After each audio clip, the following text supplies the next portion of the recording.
everyone. My name is Morales, first year BS Criminology student. And cheers to the history that we're talking about today. When we say about history, we think about the past. According to Arthur Maverick, history is the body of knowledge of the past produced by historians together with everything that is involved in production, communication, and teaching about knowledge and according to Britannica, history is the discipline, the studies of chronological record of events as affecting to people and nation. That is why historian narrates about the past and provide evidence that give us a glimpse of past. When we share something from history, people will look and ask, where is your sources? And you know that there are two primary sources, a secondary and a primary sources. It refers to the material made by people long after the event of being described in primary. It refers to the document, physical object, and oral video. And they employ external and internal criticism to make sure that there is no false information being shared, to make sure that the historical material is genuine and deals with reliability and evidently as given historical sources. So that's all. Thank you. So let's move on to another topic, which is the history of Philippine Islands. So I'm gonna show you a video clip that explained everything about that topic to make you understand what is everything in there. So you must watch it.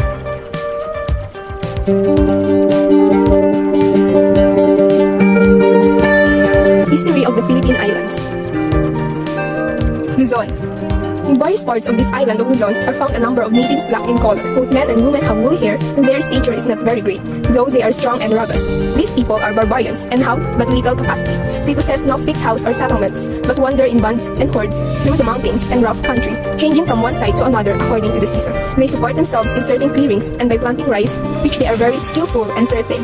They live also on the honey from the mountains and roots produced by the ground. They are barbarous people in whom one cannot place confidence. They are much given killing and to attacking the settlements of the other natives, in which they commit many depredations, and there is nothing that can be done to stop them or to subdue or pacify them, although this is always attempted by fear or foul means, as opportunity and necessity demand. Plotting before the entrance of the Spaniards. The apparel and clothing of these natives of Luzon before the entrance of the Spaniards into the country were generally, for the men, skirted short collarless garments of cannon, sewed together in the front and with short sleeves and reaching slightly below the waist. Some were blue and others black, while the chief had some red ones called chinanas. They also wore a stripe of colored cloth wrapped about the waist and passed between the legs, so that it covered the privy parts, reaching halfway down the thigh. These are called balakis. They go with legs bare, feet unshod, and the head uncovered, wrapping a narrow cloth called rotong just below it, with which they bind the forehead and temples.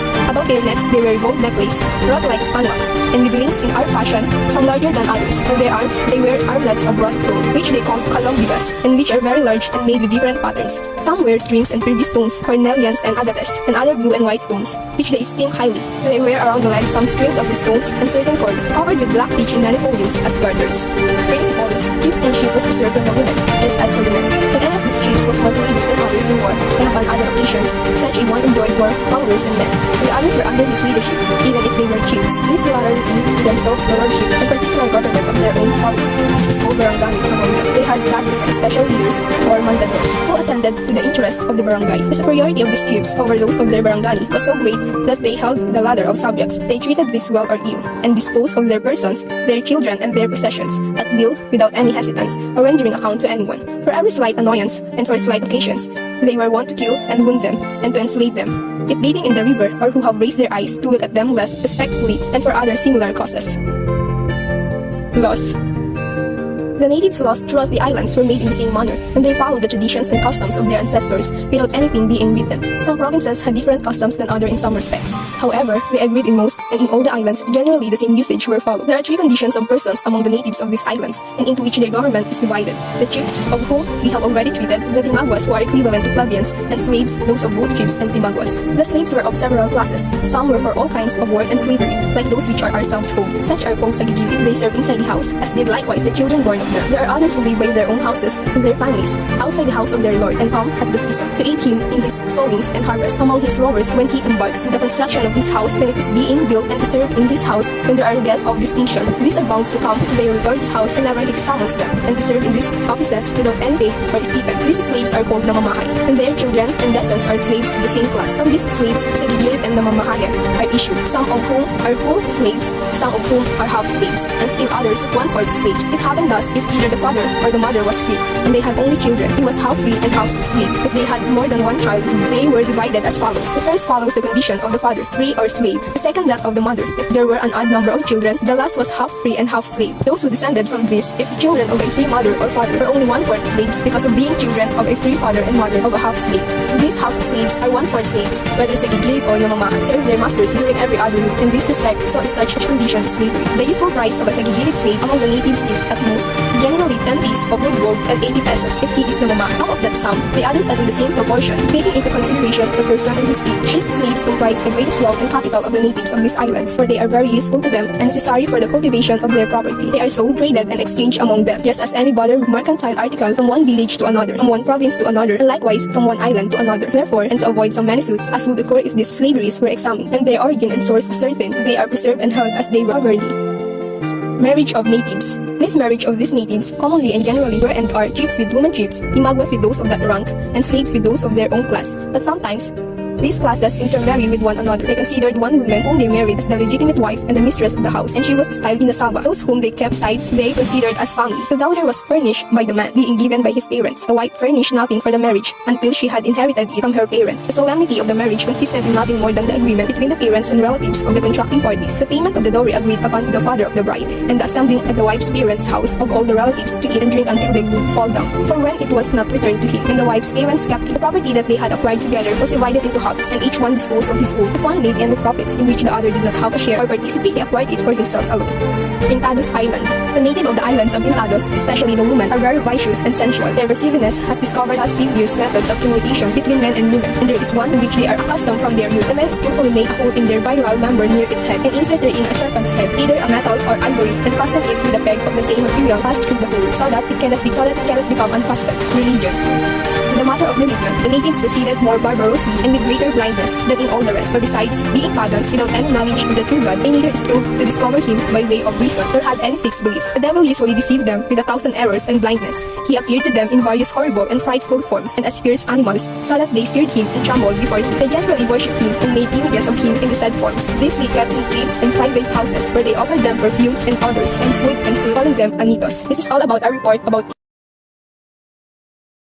So welcome back. Now, let's talk about Laguna copper plate. The earliest known calendar document found in the Philippines, a sheet of copper metal with ancient writing discovered by the province of Laguna in 1989 near the mouth of Lubang River. Considered to be the national treasure, it is currently deposited at the National Museum of Anthropology in Manila. It is the earliest document that shows the use of mathematics in pre-colonial Philippine society.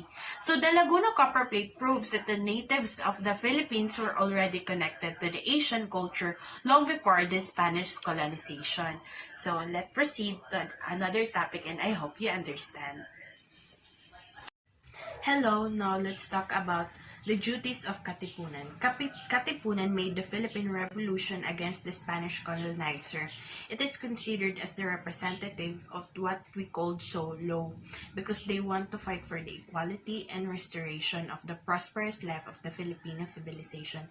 Its full Tagalog name is Kataas-Taasang Kagalang-galang na Katipunan ng mga anak ng bayan. Katipunan was forged by blood, with all its members enacting the traditional blood compact and signing their names with their own blood. This is a sign of their accountability and their motherland. The foremost goal of Katipunan was the separation of the Philippines from Spain.